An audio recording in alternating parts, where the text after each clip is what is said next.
왔을까? 항목으로. 그러니까 바로 앞에까지 오는 거예요. 뛰어가지고.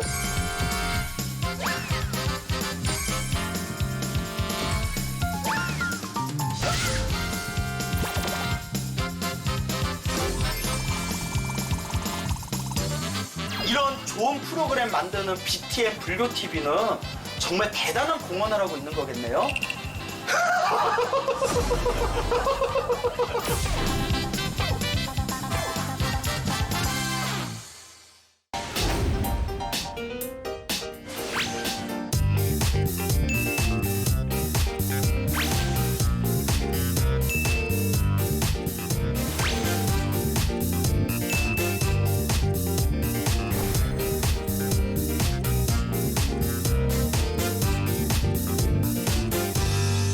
스님 같은 분이 역할을 하셔야죠. 그리고 제가요? 또 제가요? 쌤 무슨 말만 하면 다 저한테. 삼국유사에 보면 백률사조나 이런 데 보면 바로 이야기가 있거든요. 그래서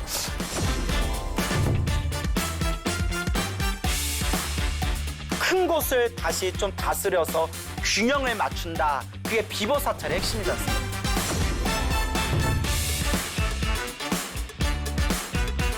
아직 밥 덜 됐어요. 밥 안 됐어? 그래서 네. 못 합치면서 시간 때우는 거다. 그래서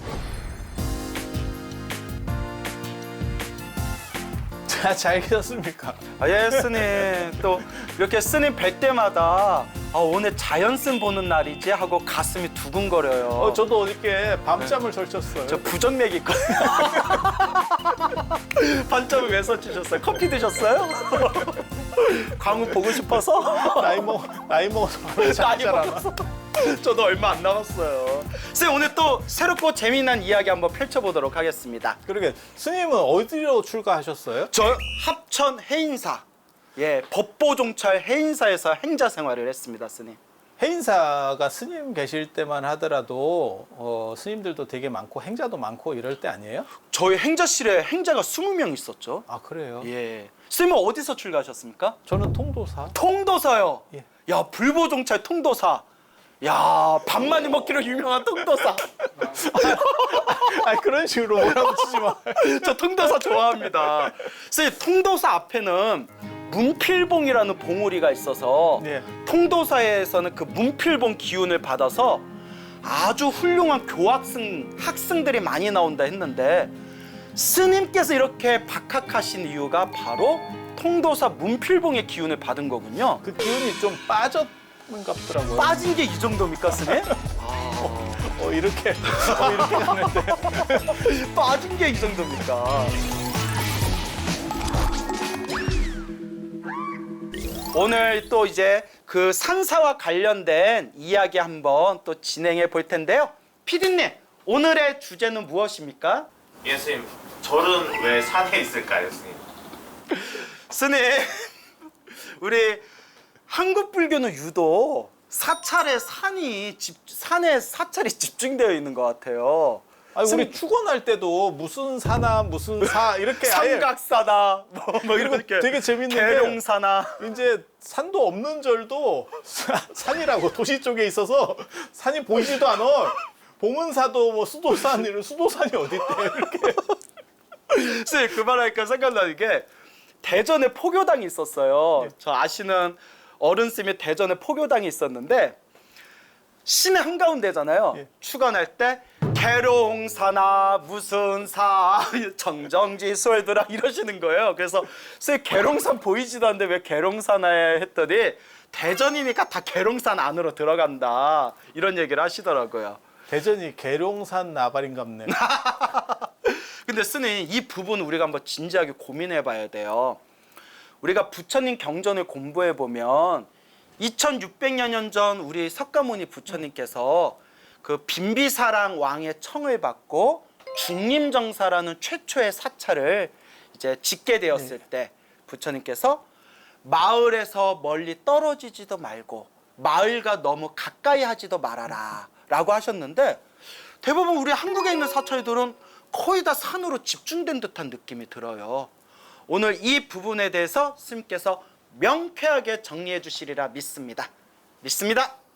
믿지 마. 믿지 마. 너무 믿지 마. 예, 아니, 근데- 여기에 대해서 우리가 할 말이 많잖아요, 스님. 그게 이제 두 가지가 있었던 것 같아요. 하나는 이제 지난 시간에 우리도 그런 얘기 했었잖아요. 탁발, 뭐 걸식 이런 얘기 했잖아요. 그래서 이제 빌어먹는다. 네, 절 안에서 빌어먹는 아니고 예, 얻어먹는다. 얻어먹는다. 아니, 공양을 받고 등가 교환이다. 예. 우리가 손해 보는 장사예요. 정신적인 게 훨씬 더 큰 거라니까요. 예, 알겠습니다. 지금도 전 세계를 리드하는 판기업 이런 거 보면 뭐 구글, 페이스북 다 정신적인 거지 물건 안 팔잖아. 우리 더 좋은 거 주는 예, 거예요. 예, 예. 동감합니다, 스님. 그런데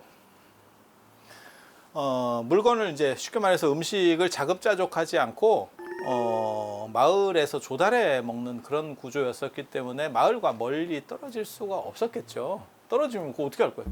스님 만약에 그 해인사 출가하신 해인사에서 탁발 나갔다 와봐. 12시 안에 밥 먹을 수 있을 것 같아요?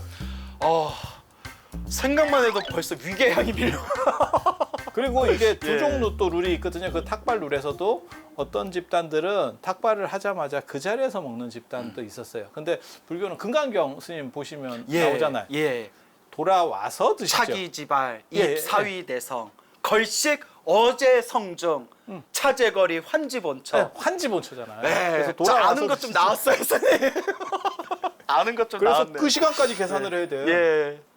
그렇다 보니까 마을과 멀리 떨어질 수도 없었고 너무 가까이 있으면 이제 또 약간 소란스러워지고 네. 그런 내용들이 이제 맞습니다, 스님. 그런 어떤 부처님 경전의 내용을 살펴보면 먼저 탁발하기가 쉬워야 되고 신도들의 법문 듣기, 법문 들으러 오기가 편안해야 되고 하지만 너무 가까워서 마을 사람들 소리가 너무 지나치게 크게 들려서는 안 된다. 그래서 제가 궁금했어요. 마을과 멀리 떨어져서도 안 되고 가까워서도 안 되는데 그 기준이 뭐냐? 요걸 제가 찾아봤더니 옛날부터 거기에 대한 많은 해설이 있더라고요. 주석서가 있는데 그 중에 하나 생각나는 게 마을에서 닭 우는 소리가 들리지 않을 정도는 돼야 된다. 마을에서 개 짖는 소리가 들리지 않을 정도는 돼야 된다. 라는 내용이 또 나오더라고요. 걔가 오면 어떡하지? 걔가 절에 와서 진짜 절을 옮겨야죠, 쓰리. 예, 웃자고 한 말이고요. 예, 그래서 그런 부분들이 분명히 부처님께서는 이제 신도들과 분명히 함께할 수 있는 그런 공간 그리고 시간적인 여유 이런 걸 다 생각하셨던 것 같은데, 자 그러면 다시 본론으로 들어와서 원래 부처님께서 생각하셨던 것은 마을에서 멀리 떨어져도 안 되고 너무 가까워서도 안 된다. 그러면 왜 한국 불교는 언젠가부터 사찰이 산에 집중되어졌는가? 요거에 대해서 이제 짚어봐야 돼요, 스님. 이제 사찰이 산으로 들어가는 가장 근원적인 이유 중에 하나는 아까도 얘기했었던 그 밥을 이제 절에서 해먹는 데 사실 문제가 있어요. 그런데 인도 승단에서도 사찰이 어느 정도 이상 규모를 가지면 탁발을 다 나갔던 것 같지 않아요. 그냥 해먹었습니다. 원래 해먹는 건 계율이 어긋나지 않습니까? 아니, 인도 꼭, 불교. 꼭 그렇지도 않아요. 그게 초기 불교부터 이제 논점이 벌어지기 시작하는데 1차 결집 때도 마하가섭은 해먹지 말자 파였고 불안하라고 하는 분은 해먹어도 된다. 나는 부처님한테 직접 들었다. 이렇게 나와버리거든요. 이미 거기서 논쟁이 벌어졌네요. 그리고 답은 안 나왔습니다. 단지 가섭 쪽 세력이 좀 더 컸기 때문에 우리가 안 해먹는 게 아니에요 라는 생각을 하는데, 나중에 저 나란다 대학 현장 스님이 유학하신 동아시아 사람들이 어떻게 보면 인도 사찰 중에서 제일 많이 아는 데가 나란다 대학이거든요. 나란다 대학 같은 경우는 스님들이 한 10,000명이에요. 아무도 놀라진 않지만 약간 놀라는 척을 아이고 했죠. 아이고 깜짝이야. 조개종이나 있었어요. 조계종이 나란다 대학 안에 다 들어가네. 지금 조계종이 이렇게. 근데 그거를 탁발로 조달을 할 방법은 없습니다. 그렇죠. 그냥 생각을 해봐도. 결국 그리고 안에서 해결할 수밖에 없었다. 신도들의 공약물을 받고. 그러니까는 아예 정부에서 장원 같은 걸 주는 것 같아요. 그래서 어떻게 보면 나란다 대학 주변이 아예 이 나란다 대학을 이렇게 도와주는 공급해주는 이러한 쪽으로 됐었던 것 같아요. 그리고 실제로 밥을 해먹었는지 네가 어떻게 아느냐라고 하면 현장 스님의 대당서역기나 자은전에 보면 현장이 거기서 유학했을 때 밥이 옵니다. 분명히 기록에 근거가 있는 거네요. 밥이 옵니다. 그래서 뭐라고 써놨냐면 나는 특수한 쌀에 밥을 먹었다. 이걸 특수한 또 자랑으로 공대인미라고 난 못 먹는 거 다 먹어봤다? 뭐 이런 겁니까? 몇 명만 몇 명만. 학장급들에 해당하는 몇 명만 그 쌀이 나와. 내가 그 정도 위치 된다? 뭐 이런 겁니까? 그래서 이게 굉장히 어떻게 보면 귀여워요. 네. 당신이 한 줄 자랑이야. 이게 네. 틈새 기회만 있으면 또 이게 당신이 또 말한다니까요.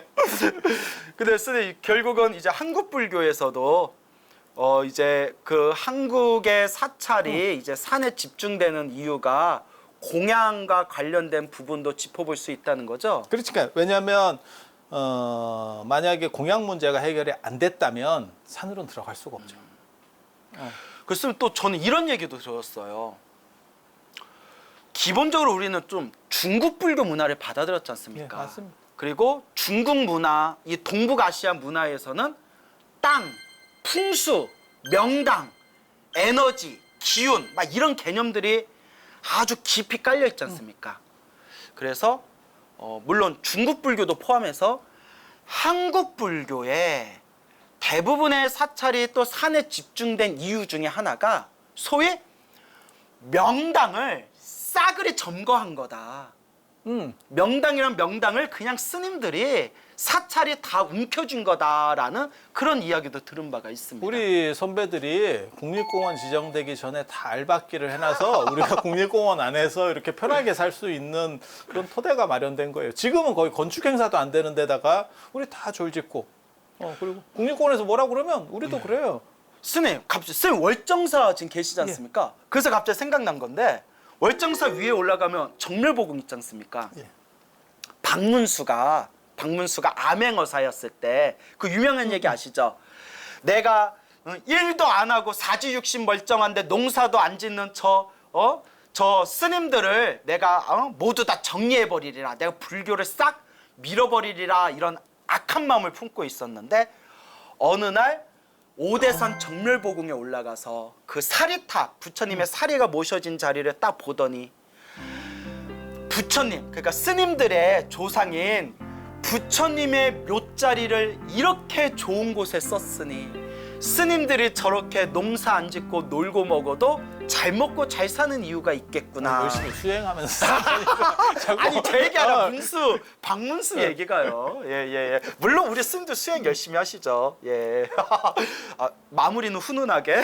그래서 그 풍수 얘기도 맞는 거예요. 그리고 이제 제일 이제 그렇게 해서 나오는 분이 도성국사. 저 왕건의 책사였기도 했었던 도성국사가 그런 식으로 했었고 훈요 10조에서도 그렇게 나오죠. 그래서 마치 전국에다가 침을 놓고 뜸을 뜨듯이 절터를 이렇게 만들어 가지고 왕기를 승하게 그래서 그랬는지는 몰라도 실제로 우리나라 같이 이렇게 왕조들이 역사가 긴 데가 없습니다. 저도 그 얘기 들었습니다.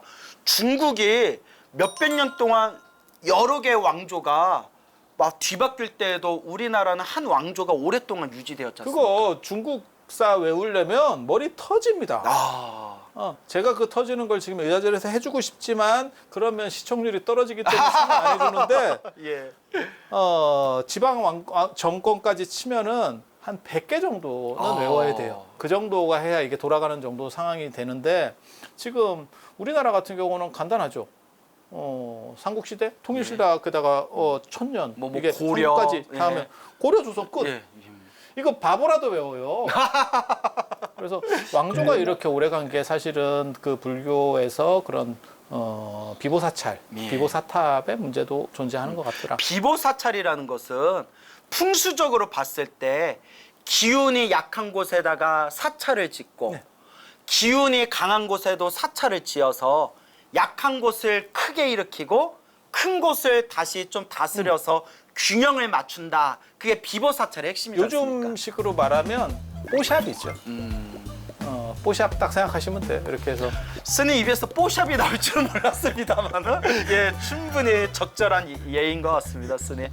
적당하게 이렇게 원만하게 이제 맞춰 나간다는 뜻이겠네요. 자, 그러면 스님, 우리 한국 불교에서 사찰이 산에 집중된 게 첫 번째가 공양 문제. 멀리 탁발 갈 필요가 없이 사찰 안에서 공양이 해결될 수 있었다. 예. 그러니까 산에서도 충분히 많은 스님들이 산에서 이제 공부에 집중할 수 있었다. 또 두 번째는 금방 말한 비보 사찰, 풍수에 대한 문제죠. 풍수지리. 그래서 우리 도성국사 같은 큰 스님들께서 정말 좋은 명당 자리에다가 이렇게 사찰을 짓게 된 것이다. 또 이런 말씀을 해주셨는데요. 그리고 또 솔직히 제가 본 자료에 의하면 우리나라에는 마을에도 유명한 사찰이 많았다.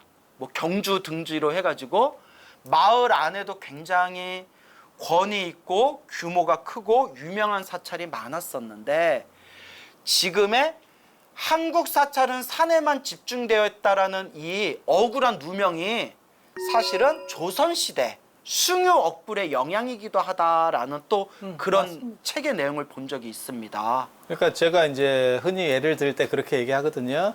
진흥왕이 황룡사를 창건하는데 그 스토리를 보면 왕궁을 지으려고 했다. 라고 나오잖아요. 그러면 왕궁을 산에다 지었겠냐. 제일 메인 자리에다가 짓는 거죠. 그래서 중심지에다 쳤다는 그죠. 거죠. 도시 안에 들어와야죠. 그러니까 시청을 짓는데 누가 시청을 산에다가 짓겠어요.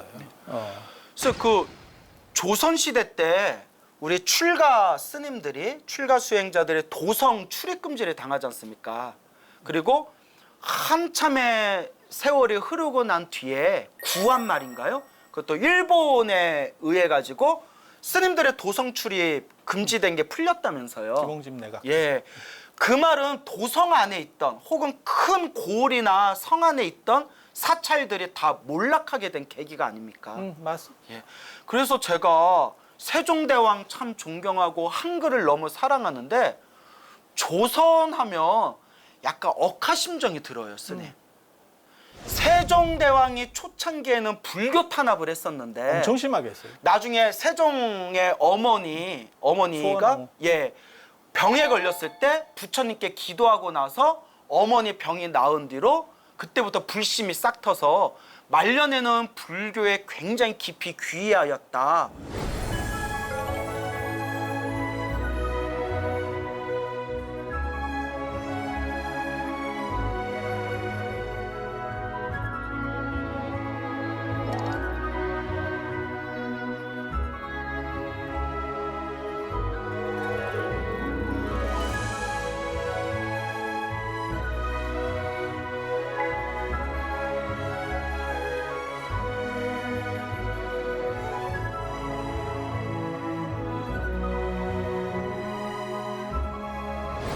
조선시대 숭유 억불 때 또 성 안에 있던 또 큰 마을에 있던 사찰들이 몰락하게 된 계기가 된 것 같습니다, 스님. 근데 한 번만 더 생각해 보면 사실은 내가 고려시대 때 임금이야. 그리고 내가 큰 스님을 모시고 싶어. 그러면 임금이 해인사까지 갈 수는 없습니다. 해인사까지 임금이 가면 나라가 뒤집어질 겁니다. 국정이 마비되죠. 예. 뭐 구테타가 나든지 뭐가 날까요? 그래서 모든 큰 스님들은 뭐 흥왕사라든지 뭐 이런데 그러니까는 임금이 사는 궁궐 근처로 다 오시게 돼 있어요. 그래서 큰 절들은 전부 있고 산사들은 사실은 좀 떨어지는 자리. 중국 불교가 그랬지 않습니까? 황제가 좋아하는 큰 스님이 있으면 그 황제가 살고 있는 근처에다가 절을 지어줘 가지고 그 큰 스님을 모시던 일화들이 많지 않습니까? 다 마찬가지예요. 예, 그거는 현장 스님도 그랬고요. 아니 스님이 왕이라도 그럴 것 같지 않아요? 저가 왕이면 당연히 뭐 해인사에 계시든 송방사에 계시든 그러면 올라오실래요? 그러면 안 갈래요? 이게 아니고 어떻게 해서든지 모셔서 큰 절을 지어드리는 게 당연하죠. 그리고 제가 가서 가끔 찾아뵙고 뭐 인사드리고 좋은 말씀도 듣고 그게 당연한 거죠. 그러니까 산에 있는 절은 사실은 지금 살아남아서 승리한 거지만 초인류는 아니에요. 미안한 인류는 얘기인데 아니다? 초인류는 아니야. 네. 아니 인류에. 인류인데 초인류는 아니다. 초인류는 아니에요. 그런데 거기에도 약간의 변수가 있는 게 선종이에요. 저도 사실 그 얘기 하려고 했거든요, 스님. 우리나라는 선종의 문화가 굉장히 깊게 이 선불교가 뿌리 박혀져 있지 않습니까? 근데 선불교라는 게 먼저 내가 깨닫고 중생을 제도한다는 그런 어떤 세계관을 가지고 있지 않습니까? 그래서 먼저 스스로 참선을 해서 깨달음을 얻기 위해 산에서 집중 수행하는 기간, 그것이 있지 않습니까? 그게 또 우리 한국 불교가 산사 불교로 변화되어진 큰 원인이 아닐까 생각됩니다. 결정적인 원인은 사실은 숭유옥불로 인해서 도시절이 날아간 것도 있지만 사실은 선불교가 발전하면서 우리가 보면 그거 있잖아요. 구산선문이라고 하잖아요. 오교 구산. 그러니까 오교는 그냥 교종 사찰이니까 도시 안의 중심에 있었던 거, 구산은 그때부터 산이었던 거예요. 구산 지금 선문. 생각을 예. 해봐요. 구산이잖아. 예. 그러니까 이게 불교가 꼭 숭유옥불 돼서 산으로 들어갔습니까가 아니고 원래 수행 중심의 어떤 기도원 같이 지금 기독교로 말하면 도시에 다 큰 절들이 큰 교회들이 있고 기도원 만들러 가듯이 그런 식으로 퍼졌던 것들이 남은 거예요. 수행에 집중하기 위해서 스님들이 자연스럽게 이제 산사로 모이게 된 것이다. 이렇게 또 살펴볼 수가 있는 그러니까 거네요. 어떻게 보면 조선 시대 때도 그거 있거든요. 그러니까 훈구 세력들이 있고 조선 초기에 보면 사림들이 있어요. 사림들은 전부 지역으로 내려가거든요. 거기서 공부해서 나중에는 이제 사림이 장악하게 되는데, 그래서 뭐 서원이라는 문화가 그쵸? 생기죠. 그러니까 도산서원 이런 것처럼 시골에 있으면서 공부하다가 나중에 이 사람들이 올라오고 주류가 되는 거예요. 불교도 똑같은 상황이 벌어졌던 거예요. 그러면 스님, 지금 한국 불교가 이제 이 사찰달이 산사에만 집중되었던 여러 가지 원인들에서 좀 살펴봤는데, 항상 우리가 미래지향적으로 또 고민해 볼 필요가 있지 않습니까? 한국 불교가 좀 비판받는 것 중에 하나가 너무 포교를 등한시했다. 물론 스님들이 수행에만 집중하고 수행하는 것도 중요하지만 너무 지나치게 산에서 수행만 하시면서 정말 대중들과 함께하는, 불자들과 같이 호흡하는 이런 포교 분야에 있어서는 솔직히 많이 부족했다라는 얘기가 있지 않습니까? 그래서 스님, 누가 이런 질문을 하더라고요. 쌤, 절에 가고 싶어도 절들이 다 산에 가 있고 교회들은 다들 교통편이 좋은 데 몰려 있다. 그거 어떻게 된 거냐? 라는 얘기를 하는데, 스님 같은 분이 역할을 하셔야죠. 그리고 제가요? 또 제가요? 지금 쌤, 무슨 말만 나오면 다 저한테. 지금 그리고 우리가 이렇게 녹화하는 것도 사실은 어떻게 네. 보면 지금은 도시 안에 절을 짓고 그 다음 단계로 이런 방송이라든지 뭐 개인 방송이라든지 이런 쪽 매체들로 지금 또 넘어가는 추세잖아요. 예. 그래서 이런 식의 프로들이 더 많이 만들어지고 스님이 그런 게 역할이에요. 꼭 스님이 지금 뭐 절에서 뭘 하고 차리고 이게 아니고 지금 하시는 것만 갖고도 충분한 그러면 역할을 합니다. 스님, 이렇게 대중들과 호흡할 수 있고 더 가까이 이렇게 대중들에게, 불자들에게 다가갈 수 있는 이런 좋은 프로그램 만드는 BTN 불교 TV는 정말 대단한 공헌을 하고 있는 거겠네요. 너무 대놓고 하니까 오빠 엉간히 하면 내가 받아들이겠는데 사장님 보고 계시죠? 너무 대놓고 하니까 받아들이기가 쉽지가 않아.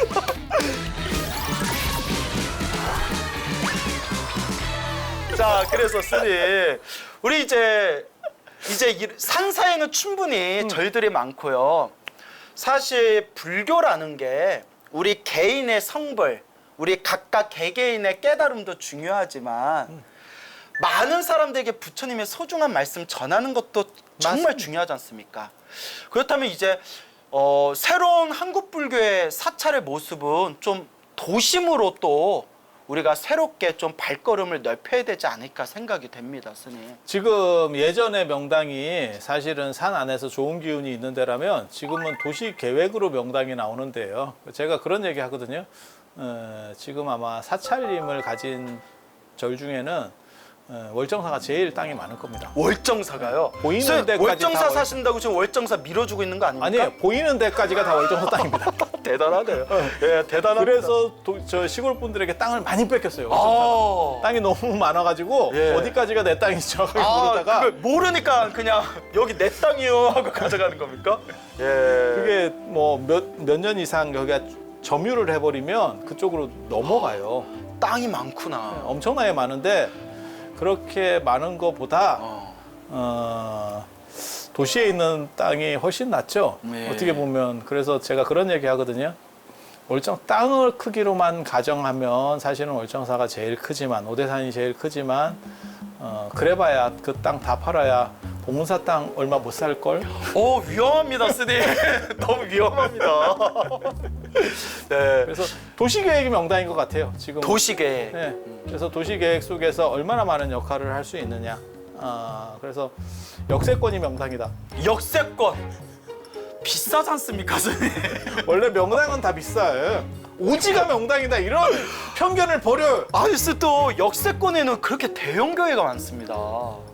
그래서 우리도 그걸 따라갈 일은 아니지만 어느 정도 이상의 비율은 맞춰서 사실은 균형을 맞춰야죠. 사내는 이미 너무 많으니까. 스님, 사실 포교라는 것은 현실적인 문제지 않습니까? 예. 정말 사람들과 부딪혀야 되고 대화 나눠야 되고 현실적으로 펼쳐진 상황들이 있고 결국 포교라는 것은 이상주의만으로는 해결될 게 아니다. 그 땅이라는 문제, 건물이라는 문제, 역세권이라는 문제. 왜냐면 사실 신도들 입장에서도 불교에 관심 있는 사람들도 절에 가려는데 저기 뭐 산꼭대기까지 뭐 올라가는 것보다는 이렇게 전철역에서 딱 내려가지고 코앞에 있는 사찰에 딱 가면 훨씬 더 발걸음도 또 더 쉽게 향하지 않겠습니까? 지금 급한 일일 겁니다. 왜냐하면 지금 불교 안에 계시는 신도분들의 연령층이 높고 조금 있으면 이제 다리도 아프고 연세는 계속 올라갈 거고 그 다음에 쉽게 안 돌아가세요. 그래서 오기가 점점 힘들어지는 거거든요. 마음은 있어도 오기가 쉽지 않은 상황. 그래서 그런 부분들을 어떻게 해소해 줄까에 대해서 사실은 고민을 많이 해야 돼요. 그래서 스님께서도 이런 끊임없는 한국 불교의 미래에 대해서 고민하시면서 스님께서도 지금 이렇게 어떤 대도시에다가 스님도 이렇게 부처님 가르침을 포교할 수 있는 그런 어떤 준비 작업들을 하고 계시잖아요, 스님. 저 같은 경우는 이제 교육 쪽이다 보니까 그래서 교육의 프로그램들을 좀 갖추고 다른 사람에게 소개시켜 줄 수 있는 것들이 좀 있었으면 한다라는 생각을 하는 정도고요. 스님, 그러면 우리가 물론 산사에 있는 사찰도 문화적으로도 소중하고 역사적으로도 소중하지만 현실적으로 포교라는 입장에서는 우리 사찰이 도심 포교, 도심에서 우리가 이렇게 불사를 이루고 교육을 하는 게 중요하다. 이거는 서로 같은 입장이잖아요. 예, 예. 그럼 스님, 어떻게 우리가 도심 포교를 더 활발하게 해나갈 수 있을까요? 저는 사실은 선불교를 하는 저는 뭐 원래 선불교 전공자이기는 하지만 선불교가 훨씬 더 외연이 넓었는데 지금은 선지상주의가 돼서 포교하는 분들을 너무 낮게 보는 거예요. 이 인식을 포교하는 조금이라도 스님들 좀 우습게 본다 이 말씀이시죠? 그죠? 그래서 사실은 포교하는 분이 있어야 산사로 사람들이 유입이 되면서 그 선수행하시는 분들도 공양을 받을 수 있고 어느 정도 이상 편리한 시설들을 계속 유지할 수 있는 거거든요. 근데 너무 그분들을 낮게 보는 거예요. 그래서 저는 인식 자체가 문제네요. 네, 그러니까 선불교를 하는 이 선승들하고 그다음에 포교하시는 분들하고 저는 연불하시는 분들도 굉장히 높게 봐요. 이분들이 없으면 사실 못 먹고 삽니다. 그래서 제가 늘상 하는 얘기가 연불하시는 차라리 기도하는 스님들을 자꾸 깎으려고 해요. 이게 기도 보시에서. 스님을 낮춰보는. 네, 아니 보시에서도. 그래서 저는 보시는 오히려 더 높여줘야 된다. 늘상 그게 제 주장 중에 하나거든요. 그래서 최소한 대등 관계 정도는 만들어줘야 돼요. 그러니까 스님들 각자 위치에서 활동하고 있는 스님들에 대해서 다들 이렇게 조금 권위를 높여주는 그런 작업도 필요하다는 말씀이시죠? 그러니까 어떤 부분은 굉장히 높다라고 생각하고 어떤 부분은 그게 이제 신도한테 똑같은 인식을 줘버리니까 사람들이 한쪽에 너무 쏠리게 되고 그게 포교 공백이 만들어지는 결정적 이유라는 생각을 해요. 예. 그래서 참선하는 스님도 참선하는 스님대로 중요하고 포교하는 스님도 포교하는 스님대로 중요하고 기도하는 스님들도 기도하는 스님대로 다 소중한 거지 않습니까? 저는 기도하는 스님한테 언제나 고맙게 생각을 합니다. 스님 하루에 기도 몇 시간 하세요? 기도를 잘 안 하죠. 그래서 스님 덕분에 먹고 삽니다 이러면서 제가 기도하는 스님들을 굉장히 고맙게 아니 생각하는. 스님은 이렇게 또 이렇게 우리 부처님 가르친 공부 많이 하시니까요. 스님 이제 강의로 또 법을 펼치는 분이잖아요. 근데 기도하는 스님들에 대한 처우나 이런 것들을 너무 좀 이렇게 약간 소모품 비슷하게 보는 거는 굉장히 잘못된 행동이라고 생각을 해요. 스님 저 대만 불교 제가 대만 불교에 좀 관심이 많았는데요. 제가 송광사 유런 졸업하고 우리 유런 스님들끼리 졸업 여행으로 대만 불교 성지순례를 갔어요. 그래서 이런저런 이야기를 많이 들었는데요. 대만은 그 중국에 있는 1세대 그 스님들이 대만으로 건너오실 때 대만에 있는 군민들의 80~90%가 다 무속신앙이었대요. 맞습니다. 섬나라. 그리고 수십 년이 지난 지금은 대만 국민의 80% 이상이 다 불자래요. 그러면 그 힘이 무엇이었냐? 결국 교육불사였대요. 그래서 대만에서는 이렇게 법문하시고 강의하시고 경전을 널리 펴시고 사람들이 직접 찾아가서 포교하시는 스님들을 아주 으뜸으로 본답니다. 그 우리나라도 우리 기존에는 이렇게 산에 앉아서 이렇게 참선하는 스님만 좀 최고다라고 했던 그런 좀 문화가 있었지 않습니까?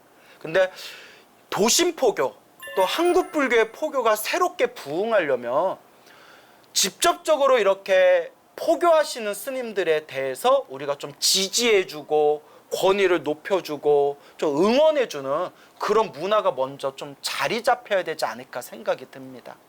그게 없으면 이게 사람들이 대우받는 쪽으로 선호하기 때문에 지금 이 불균형을 어떻게 해소하지 못하고 결국 산에서 문화재 지킴이 정도 상황으로 계속 위축될 거예요. 그리고 굉장히 안타까운 거는 제가 출가했을 때만 하더라도 사회인식이 어땠냐면 꼭 불교가 아니더라도 사실 불교 옹호 세력들이 굉장히 많았어요. 그 중립자 중에서 불교, 그래도 나는 기독교보다는 불교가 훨씬 좋아요. 그러니까 친불교 성향을 그쵸, 가진 그쵸. 사람들. 근데 지금은 그 사람들이 급속도로 빠져나가고 있습니다. 선생님, 그리고 지금 시대적으로 거대한 시대의 흐름 자체가 사람들이 종교에 대해서 관심을 다 이렇게 좀 놓아버리는 현상이라고 합니다, 스님. 그래도 명상 쪽에는 관심이 있으니까 우리가 조계종이 명상종이잖아요. 바꿔 말하면. 왜 뭐 참선, 명상 네. 같은 개념으로 쓴다면요? 그러니까 이제 우리 어떻게 보면 우리가 주도할 수 있는 세상이 온 거예요. 그런데 물이 들어왔는데 노가 없어. 그래서 지금 노를 깎아야 되는 지금 그런 상황이에요. 그래서 스님이 요새 제일 좋아하는 노래가 노노노노노 그 노래 좋아하신다고. 제가 말해놓고 제가 창피해요 지금. 노를 져야 되는데. 예. 그래서 자꾸 이런 도심포교에 대한 인식이 있는 스님들이 자꾸 노력하는 수밖에 없는 것 같아요, 스님. 결국은 자꾸 애써야 되겠죠. 그리고 저는 그 생각이 들거든요. 전에 대만 분도 그런 얘기를 하시던데 우리는 지금 이런 상황인데 별로 상황이 안 좋은데 너네는 어떻게 그렇게 잘 되느냐. 그리고 그쪽에서 얘기를 했을 때 우리는 그게 사실 현실적으로 쉽지가 않아 라고 했더니 그분이 한 말이 그거예요. 해보고 하는 얘기냐. 정주영 회장님의 환생인 줄 알았어요. 해봤어? 해보고 하는 소리냐. 예. 근데 참 부끄러운 생각이 드는 대목이에요. 저도 동감합니다. 우리가 그러니까는 도시나 아까도 이제 스님도 그런 말씀 하셨잖아요. 뭐 거기 역세권 땅값도 비싸고 다 아니에요. 원력과 의지가 있으면 될 수 있다는 생각을 합니다.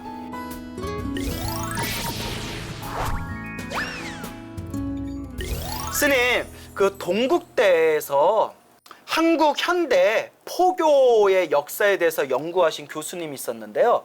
그분이 이제 이런저런 포교당이 성공한, 도심 포교가 성공한 사례들을 수집하면서 한 가지 중요한 공통점을 발견했대요.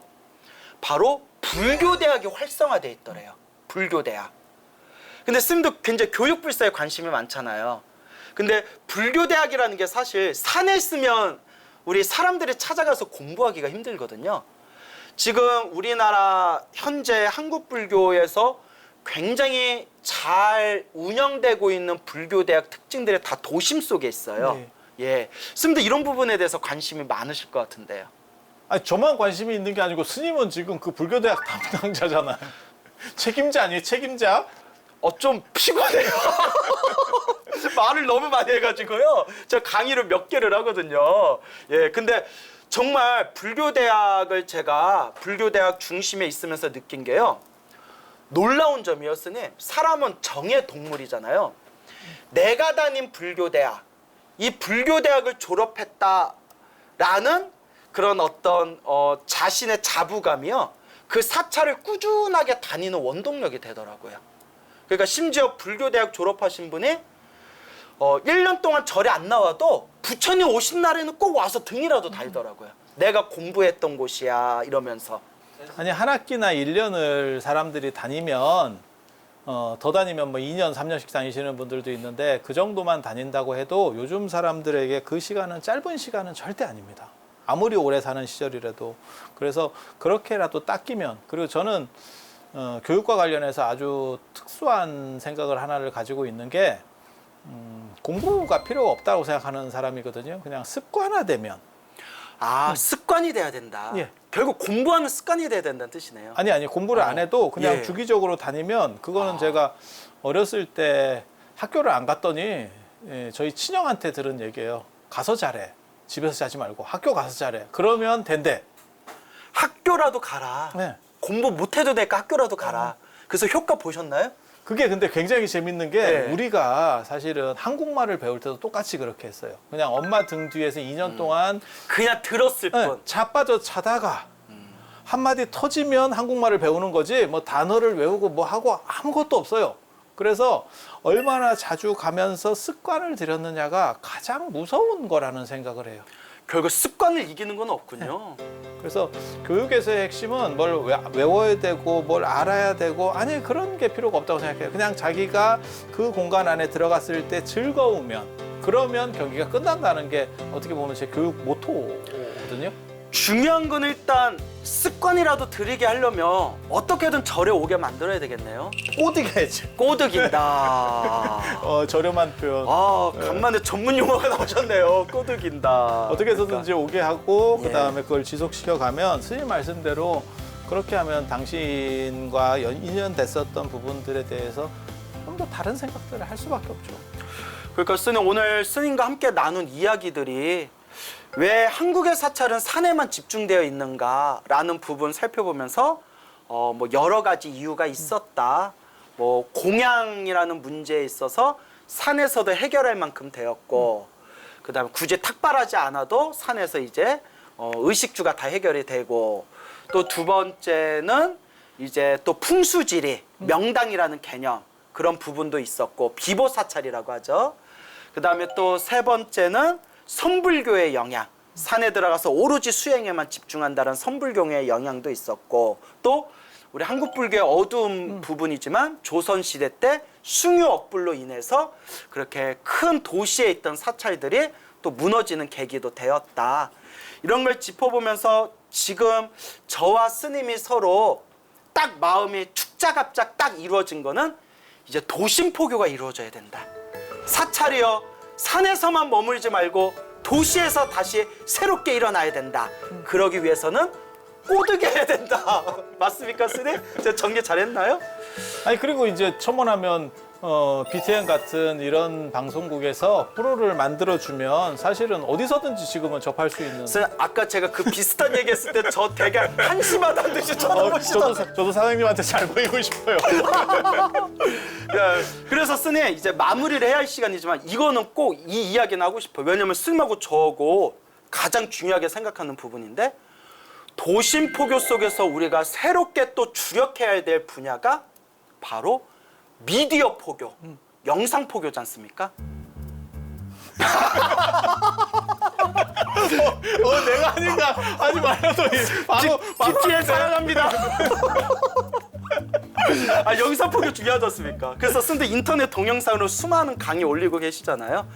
그런데 스님 실제로 지방에 불교대학을 못 다니시는 지방에 뭐 멀리 계시는 그런 불자님들조차도 정말 큰 도움이 된다라는 감사 인사를 많이 받았습니다, 스님. 지금은 사실 불교가 어떻게 보면 현대화에서 약간 뒤처지는 바람에 기독교가 도시를 점령했는데, 인터넷상의 공간은 사실은 기독교나 불교나 지금 같은 시작이에요.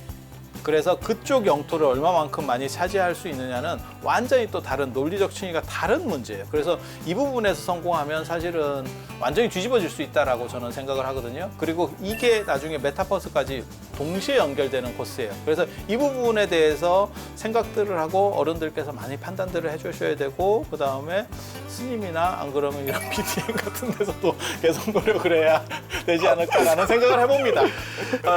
스님, 이제 저나 스님이나 이런 미디어 포교를 하면서 우리의 발걸음이 어떤 결과를 낼 수 있을지는 모르겠지만 결론은 지금 이 순간 우리가 최선을 다하고 지금 이 순간 충실해야 되겠다라는 생각이 듭니다, 스님.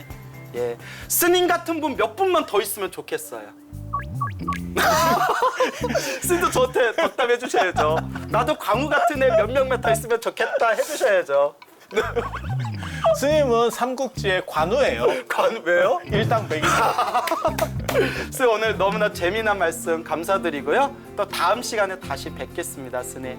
스님 성불하십시오. 예, 고맙습니다.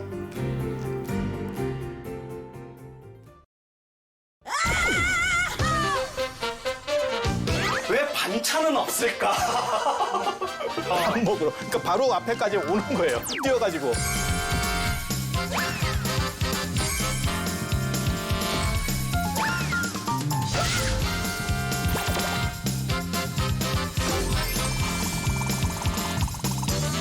이런 좋은 프로그램 만드는 BTM 불교 TV는 정말 대단한 공헌을 하고 있는 거겠네요.